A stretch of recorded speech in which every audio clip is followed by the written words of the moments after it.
Mr. Chair. Good afternoon, good evening to our good sponsor and to the DFA at this moment in time. This representation is deeply aware of how concerned the youth is, not only of its future here in the Philippines, but of the futures of fellow youths everywhere. No? At alam po natin yung iba't ibang mga issue na kinakaharap ng mga kabataan na facing worse conditions, no? Hindi lang po baha ang nagthreaten ng kanilang livelihoods, nandiyan ang ongoing genocide, nandiyan ang starvation, famine conditions, etc. At gusto po nating maitanong, no, sa Department of Foreign Affairs kung ano po yung mga tindig nila para sa kabataan na in solidarity gusto ang kinabukasan natin ay masigla, matiwasay sa buong mundo, no?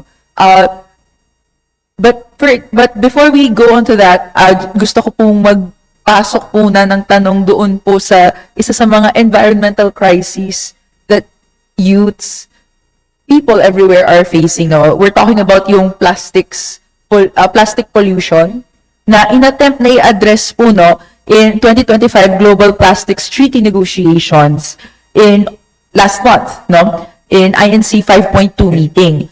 Pero it is unfortunate that it did not reach a consensus and it adjourned without adopting a final text. Sa bahagi lang po ng Greenpeace, I would like to reiterate part of their statement where they say that the root of the plastic problem is clear. The world makes too much of it. There is growing consensus that in order to protect biodiversity, we must align with the climate target or the Paris Agreement, uphold indigenous rights, protect our health and communities, and we must reduce global plastic production, etc. And we are aware, aside from the Global Plastics Treaty, there are efforts in ASEAN. Meron pong ASEAN Declaration of Plastic Circularity in 2024, commitment po ng ASEAN member states to a life cycle approach to tackle plastic pollution, promoting reuse and recycling, etc. Pero ang pansin po natin, at ito po ang statement ng ASEAN Parliamentarians for Human Rights, wala pong human rights safeguards ang ASEAN Declaration of Plastic Circularity. We are also aware of the ASEAN Declaration on the Right to a Safe, Clean, Healthy, and Sustainable Environment this 2025. Pero hindi po niya na-link yung environmental rights to plastic pollution, marine litter, and transboundary waste. We open these up, Mr. Speaker, good sponsor, dahil as na-mention nga po ng mga interpellators from the minority previously, ASEAN will be the chair next year. And plastic pollution is one of the many issues facing not only youths of the world or the people of the world, pero more specifically Southeast Asia, no, na marami ng instances ang issues na kinaharap ay we are being treated, no, as the quote-unquote waste bin of the world. Dito nilalagay ang basura, no, ng mga developed countries. So, ang tanong ko po, Mr. Chair, good speaker, anong commitments po ng Pilipinas bilang susunod na chair ng ASEAN tungkol sa pag-address ng plastic pollution crisis? Paano po na-appreciate ng DFA on a human rights perspective yung pangailangan na tapusin na yung plastic pollution crisis? Yeah. Thank you. Marami pong salamat sa katanungan. Unang-una po, nakikisa po ang Department of Foreign Affairs na makakasiguro ng kinabukasan ng ating mga kabataan na hindi lang free from uncertainties or yung hindi kanais-nais na mangyayari, pero maganda ang kanilang magiging kalikasan, Mr. Speaker. In fact, ang Pilipinas po ay nag-co-sponsor po. Co-sponsor siya po sa Historic UN Environment Assembly Resolution number 4-14 to establish an intergovernmental negotiating committee for the negotiation of a legally binding global agreement on plastic pollution. The Philippines, Mr. Speaker, Your Honor, is also of the view that a new treaty will enhance the existing landscape of international conventions on combating marine plastic pollution, such as, but not limited to the following conventions, sa Basel, Stockholm, Rotterdam, and the UN Law of the Sea, which the country has ratified, Mrs. Speaker, Your Honor. So, makikita po natin yung effort po ng Pilipinas, hindi lang po sa pagpapresenta kung ano'y dapat na magiging treaty or mapapalawak na treaty pagdating sa pagprotekta sa biodiversity, pero tayo po ay naging co-sponsor po ng particular resolution na yan sa US. It is important, and I thank the good lady from Kabataan Party List that she mentioned about our ASEAN chairship in the coming year.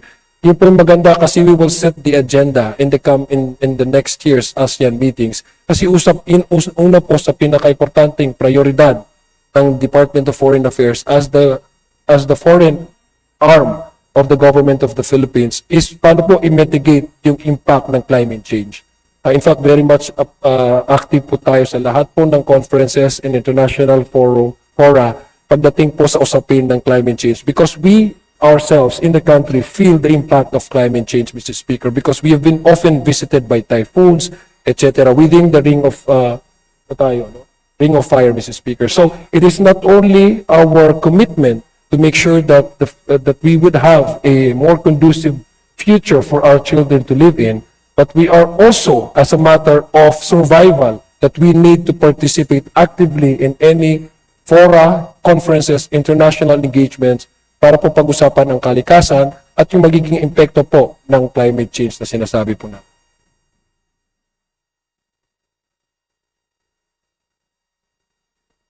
You want additional information? Ay, akala ko po, may i-share po, Mr. Speaker. I have an Si good additional sponsor, siguro, pa-follow up lang din po dun po sa ikalawang question natin, paano po na-appreciate ng DFA through a human rights approach yung issue ng plastic pollution? Well, palagay po namin yung issue po ng environmental justice is of human rights issue, Mr. Speaker. But dahil po, alam po ng Department of Foreign Affairs, ng ating gobyerno po, ang ating pamahalaan, na karapatan po ng mga susunod na henerasyon na magkaroon sila ng matiwasay na pamumuhay, including the environment in itself and the impact of the current situation that we are in. That's why we have to, the DFA has been actively participating in conferences, in fora, international conferences, engagement to make sure that the issue of the impact of climate change and the degradation of biodiversity all over the world, Mrs. Speaker, should be put priority kasi isa lang po, naniniwala po tayo na isa lang ang mundo. At kung ano pa yung magiging impact ng itong degradation sa ating environment, may it be in the marine ecology, may it be some, in other elements ng pag-usapan ng environment ay kailangan po nasa forefront nasa forefront ng discussion at actively nagpa-participate ang Philippine government through the DFA, Mr. Speaker, Your Honor. Kasi karapatan po ng mga kabataan katulad po ni Congresswoman ko ng Kabataan Party List na magkaroon po sila ng future, no, ng kanilang pamumuhay na meron talagang environmental justice at free sila sa mga calamities na dinadaan po sa ating bansa sa ngayon, Mr. Speaker, Your Honor. Thank you for that sentiment, Mr. Speaker, good sponsor, to provide further, to expound further, we emphasize a human rights perspective dahil it is the finding of ASEAN parliamentarians for human rights and collaboration with Break Free from Plastic na ito pa yung kulang sa mga existing instruments addressing the plastic pollutions issue. So, ano po dito yung mga nakikita natin, Plastic is in the air, water, soil. Ngayon nga po, it's in our blood, it's in our bones. Ganun na po kalala. And lahat po ng mga most vulnerable to the plastics crisis, nandiyan po yung waste workers natin, yung coastal communities natin. Hindi po marami yung protections, halos wala pong protections ang nai-afford sa kanila when sila po yung nasa forefront of addressing this crisis, pero sila pa nga yung pinaka-discriminated, pinaka-disempowered when it comes to paano ba nasusuportahan yung kanilang mga gawain. So, Mr. Speaker, good sponsor, can we get a commitment from the Department of Foreign Affairs na in the coming year na sila po ang mag-head ng ASEAN, no, our country will head the ASEAN, na may consideration, no, at may instrument, no, that duly recognizes and appreciates the human rights dimension to the plastic pollution crisis. Yeah, but we do not only give you the commitment, Mr. Speaker, Your Honor. We will give you what the DFA has done insofar as the issue that was currently raised by the good gentle lady from Kabataan Party List. The DFA's advocacy for ocean health and marine environment is very, very strong, Mr. Speaker. In fact, in the third UN Ocean Conference in France last June, the DFA announced the government's voluntary commitments to keep the ocean and sea safe and healthy, including reducing plastic solution. We have already, again, made our advocacies very, very concrete and tangible by way of proposing a resolution to solve the issue on plastic crisis, Mr. Speaker. But we also have to take it into consideration the parallels of approach that we need to, we need to resolve and we need to implement. For example, insofar as the international fora is concerned, again, we've been participating solidly, aggressively on conferences that talks about the impacts of climate change, which, by the way, one of its causes is actually the plastic crisis, as mentioned by the lady from Kabataan, but as well as the domestic initiative that our local government unit has to really maintain and sustain.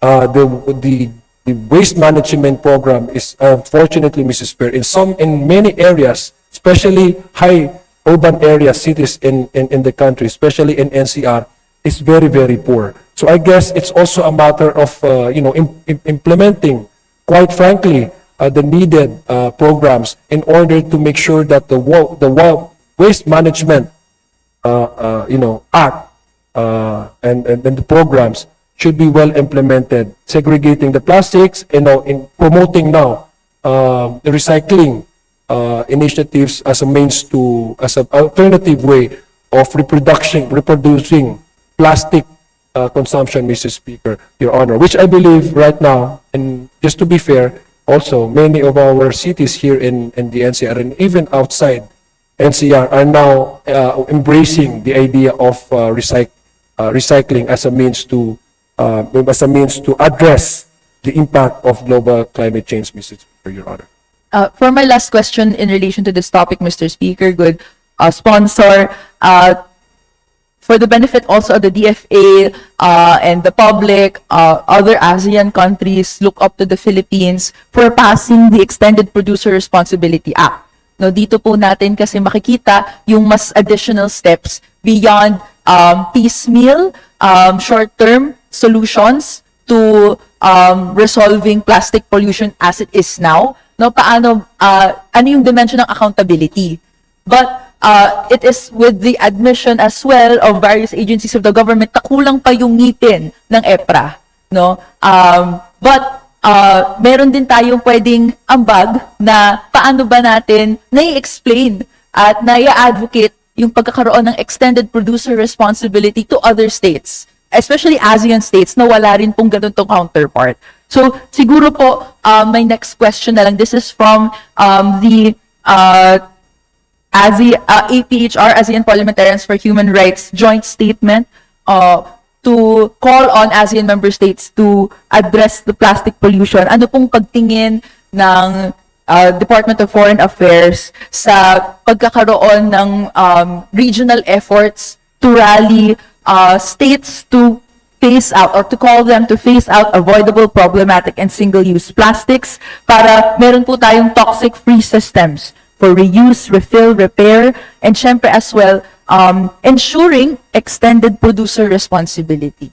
We're talking about the ASEAN, that would be part of the priority agenda that will be discussed in the coming meetings, Mr. Speaker, of the ASEAN.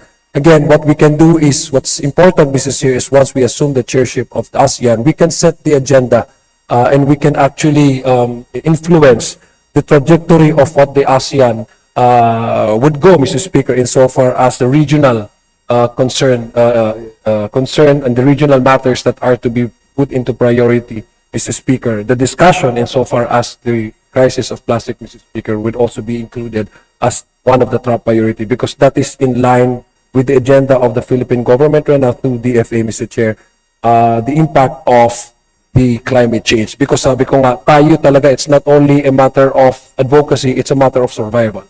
So I guess, Mr. Chair, given the platform that we will be having and enjoy in the next year, of course, definitely, Philippines being the chair, Mr. Chair of the ASEAN, would play a very important role, and as well as would be enjoying a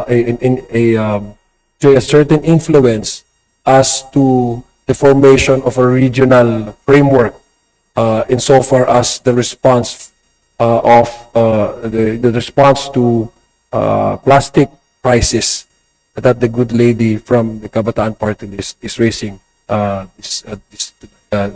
in her interpellation, Mr. Speaker, Your Honor. Thank you, Mr. Speaker, good sponsor. This representation looks forward to engaging not only this representation but also the Department of Foreign Affairs in relation sa kung ano pong pwedeng steps ang gawin natin para unite ang ASEAN in relation to this issue. And i-invite rin po natin si good sponsor sa ASEAN Parliamentarians for Human Rights for their consideration. My next line of questioning, Mr. Speaker, good sponsor, is in relation again to the issues in Myanmar. No, mahalaga pong nadidiscuss natin to because again, we are the chair of ASEAN next year. No, if I can just briefly respond to the issue before we jump to another topic, Mr. Speaker, good sponsor. In fact, Mr. Chair, what the advantages that we will be getting if ever that we assume the chairship of ASEAN is we will also be chairing the IPA and the IPA. So I'm sure the good lady from the Kabataan Party List would be active, would play a very important role in the parliamentary in the ASEAN interparliamentary speaker meetings, Mr. Chair, and she can actually forward all of these advocacies, and we will definitely support. DFA will definitely support that. Number two, Mr. Speaker, we would like to share to the good lady the steps that we are about to take insofar as the mitigation of the climate, impact of the climate change is concerned in connection with the plastic crisis that she's mentioning. But still, Malaysia is still the chair of the ASEAN right now. So come next year, Mr. Chair, we would be happy to provide her the steps and on how the Philippines would be able to set the agenda forward, Mr. Speaker, in relation to the crisis that she is mentioning right now, Mr. Speaker. Thank you, Mr. Speaker, good sponsor. To the next line of question po, the predecessor of this representation had the recent opportunity to visit Cox's Bazar refugee settlements in Bangladesh, hosting over 1.5 million Rohingyan refugees, which the UN has provided the title as the most persecuted minority in the world, as they are cramped in a tiny area of about 24 square kilometers. May napaka-urgent po na humanitarian crisis na hinaharap sila. Malnutrition, school closures, funding cuts, all these threaten their survival. At itong taon nga po, Mr. Speaker, good sponsor, food rations for Rohingya refugees in Bangladesh have been slashed in half by the World Food Program. And according po to the same program, food rations will run out by November 2025 unless $17 million per month is secured to be able to provide them the necessary resources to secure daily subsistence po. Parliamentarians from ASEAN have called for the immediate establishment of a humanitarian fund with the help of member countries to prevent starvation of Rohingyan refugees in Bangladesh. May I ask Mr. Speaker, good sponsor, is the DFA aware of this? What is the Philippine government doing to mitigate the situation of the Rohingya people who have been victims of genocide in Myanmar as they describe their plight? Okay, 3 levels, Mr. Speaker, Your Honor. First, the previous administration has already implied, and it's a matter of state policy, Mr. Speaker, that we would accept no, we would accept that the Philippines would be open for Rohingya refugees, Mr. Speaker. Number two, we actively support, Mr. Speaker, the DFA, the support to enhance the role of the ASEAN and in assisting Myanmar to provide humanitarian assistance in the Rakhine State. This is where the Rohingyas are concentrated and predominantly living in this area, the Rakhine State, Mr. Speaker. So we fully support and we actively support the role of the ASEAN to make sure that the case of the Rohingyas and the condition of the Rohingyas will at least be alleviated in the form of providing assistance, whatever means that we can provide as member state of the ASEAN, Mr. Speaker, to facilitate, among other things, the repatriation process, Mr. Speaker, Your Honor, and to promote sustainable development in the area. We also expressed, Mr. Speaker, to Myanmar, Mr. Speaker, our avid concern over the case of the Rohingyas, Mr. Speaker, and we are in fact joining any effort to restore peace and order and harmony in the affected area. And just to give you, Mr. Speaker, a more tangible example, on May 27, 2022, the legal framework for the Complementary Pathways Program for the Rohingyas was signed by the DOJ, the Department of Foreign Affairs, DOLE, DSWD, DILG, TESDA, the Bureau of Immigration, and CHED. Under the framework, Mr. Speaker, Your Honor, the DOJ and the UNCHR developed a program for the 5 select Rohingya refugee beneficiaries to be given the opportunity to study in partnership with the higher education in the Philippines, which is CHED, Mr. Speaker. So the Philippines welcomed 6 Rohingya refugees since August of 2022. 6 students, Mr. Speaker, and an additional 9 refugee beneficiaries were endorsed to the program by the Department of Justice in July of 2023. So, Mr. Speaker, apart from the international effort that we do, as part of the ASEAN member states, making sure that Myanmar would also have to, at least respect or to, pardon my vocabulary, this is not in reflection of the DFA's position, but this is my own word, toe the line whatever the decision of the ASEAN countries insofar as stabilizing the situation in the Rohingya in Rakhine State and to provide assistance to the Rohingyas. We also do open our borders for any refugees and students that will be needing assistance, not only just outside, but even opening our doors to those who are in need of educational assistance and essentially those in need of a more suitable way of living here in the country. Mr. Speaker, Your Honor. Mr. Speaker, good sponsor, quick interjection. We appreciate the programs for these refugees. We've mentioned 5, 6, and 9. Are these all separate refugees? And we'd also like to ask for exact numbers. Ilan na pong refugees ang tinanggap ng Pilipinas through since nag-start po yung crisis, no? And specifically, ilan po 2020 since the start of the Marcos Jr. administration, Mr. Speaker, good sponsor. Mr. Speaker, may I be allowed to read the exact data here, Mr. para hindi po tayo ma-fake news, no? So we're talking about actual person and individual. Well, the act on September, the program which was rolled out in September 22, we're talking about, I guess, perhaps the student beneficiaries, 6, no? And which started out with 6 beneficiaries and 15 beneficiaries during the previous school year. So again, if my calculation is correct, 6 in September of 2022 with an 21, additional 15. tama po ba? So that's about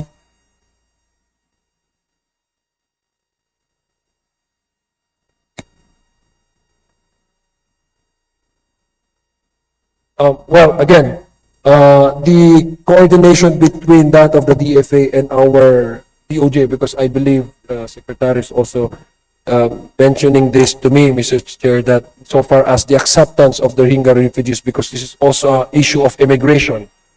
And so I guess there's a division under the DOJ that specifically caters refugees. Because not only do we accept Rohingyas, but we also accepted 25 Palestinians who were married to Filipinas 2 years ago. But there's a specific division under DOJ that caters the need for the refugees. But insofar as the Department of Foreign Affairs is concerned, outwardly, we're coordinating with our ASEAN members in order to make sure that the Philippines, as a way of messaging to the way of a form of communication and message to the Rohingya people, Mr. Chair, that the Philippines is willing to accept refugees, especially those who are willing to enroll or to seek educational assistance in our country. So again, just to give you the exact number, Mr. Speaker, 6 plus 15, 21. 21, Mrs. Speaker, yun. Thank you. Thank you for the clarification, Mr. Speaker. Good sponsor. I'd just like to echo yung mga tanong po ng mga previous members of the minority that asked, no? We know that you said that the DFA does not recognize the junta, no, as the government. Pero paano po ba gagamitin ng Philippines ang kanilang posisyon bilang ASEAN chair to hold the Myanmar junta accountable? Well, there are 5 consensus points that we mentioned earlier, Mr. Chair. Yes, we do not recognize the military junta, but insofar as far as practicable, Mr. Chair, we do have coordination with them insofar as making sure that the current power holder in Myanmar would have to support any constructive dialogue, Mr. Chair, in promoting, for example, in the coming years, I believe Myanmar will be holding the elections. So that is something that we also support. But in practical sense, the one that is now wielding control over Myanmar is the military junta. So though we do not recognize them, Mr. Chair, because a democratic country cannot simply recognize something that is not democratically instituted government, because of practicality, because they're the power wielder now. We coordinated with them.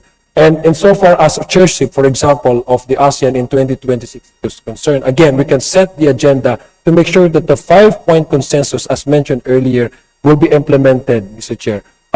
Essentially, to make sure that democracy will return to Myanmar, and election will be freely exercised by the people, Mr. Chair. Mr. Speaker, good sponsor, ang unfortunate observation ng ibang mga international or even ASEAN-based organizations ay hindi naman po na ipapatupad ng ASEAN ang 5-point consensus on addressing Myanmar crisis. Primarily, dahil di po tumutupad ang junta sa cessation of hostilities and other points in the consensus. So, we'd like to ask po, no, ano pong pagtingin ng DFA sa in the upcoming year na tayo ay chair, no, ay may pag-iit tayo ng stronger stance versus the junta at pagpapanagot sa kanila through ASEAN-wide sanctions like boycotts, etc.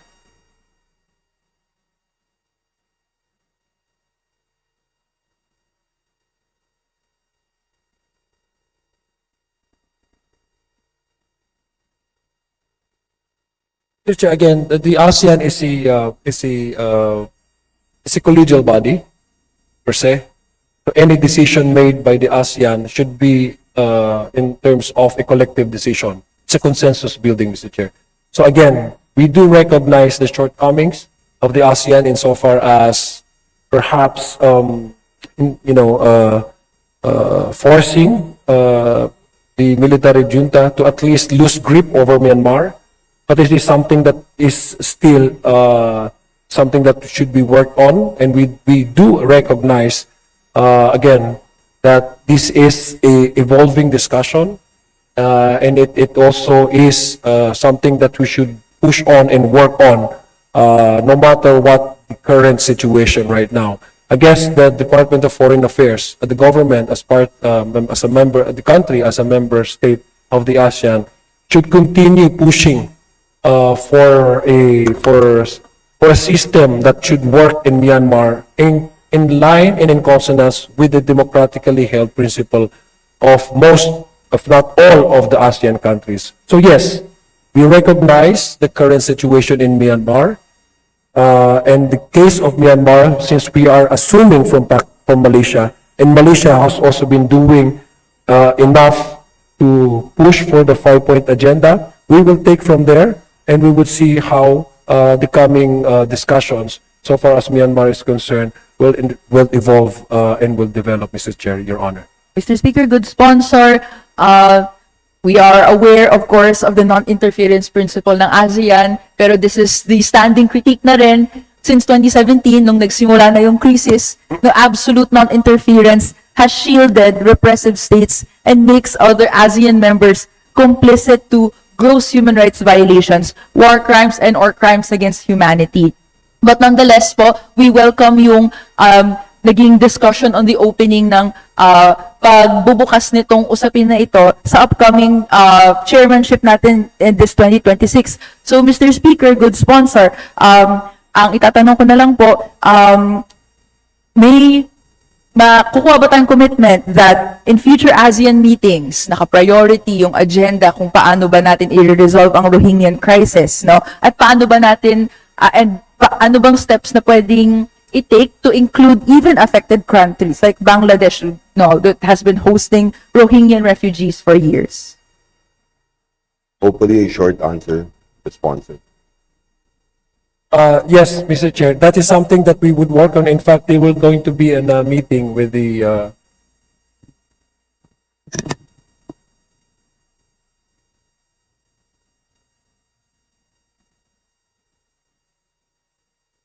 we will be, Mr. Chair, we will be holding again a meeting. We'll be participating in a meeting with Bangladesh, Mr. Speaker, and many other countries, ASEAN members, they particular to discuss about the case of Myanmar, Mr. Chair, Your Honor.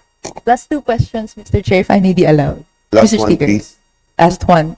Last one, please. Others are also listed from the minority. Thank you, Mr. Speaker. This would just be regarding Gaza. Now, in the last committee briefing that we've had with the Department of Foreign Affairs, which we laid down the issues that are being faced by Gazans, no?